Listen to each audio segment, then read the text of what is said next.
Were you always the kid adults called so mature for your age? Did you wear that like a badge of honor? A quiet pride in being different? But have you ever wondered what was beneath that maturity? What if it wasn't a gift, but a survival tactic? A silent contract you signed without even realizing it, to grow up before your time.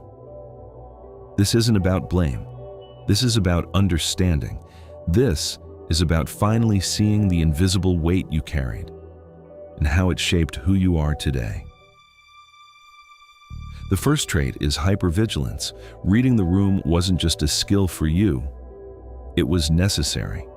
You learned to scan everything, to notice tone shifts, body language, silence, to predict what might go wrong before it did. Your brain became wired for patterns, not for curiosity, but for safety. You could feel tension before anyone spoke, a sigh, a pause, a subtle change, and you adapted. You became who you needed to be to keep the peace. Today, this often shows up as intense empathy.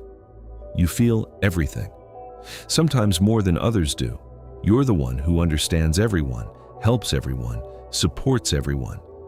But constantly carrying other people's emotions is exhausting. And even now, part of you is always on guard. The second trait is the independence paradox. You rarely ask for help, not because you don't need it, but because you learned early on that help wasn't always coming. So you became your own support system, your own problem solver, your own emotional safety net. And while that looks like strength, it can feel incredibly lonely. You carry everything on your own because depending on others feels risky. People see you as strong, reliable, unshakable, but they don't see the exhaustion or the quiet wish to just lean on someone, even for a moment. The third trait is parentification. This is when a child takes on adult emotional roles. You became the listener, the fixer, the one who held everything together. You were responsible, far too early. And over time, that responsibility turned into identity. You feel accountable for other people's emotions, their happiness, their struggles. And the result? Emotional burnout, a kind of tiredness that sleep doesn't fix, because it's not physical, it's emotional.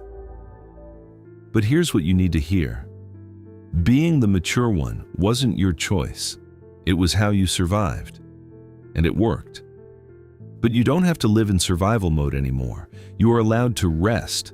You are allowed to ask for help. You are allowed to stop carrying everything. You are allowed to be human. And maybe you're allowed to finally give yourself the childhood you never had. If this resonated with you, you're not alone. And healing starts with understanding.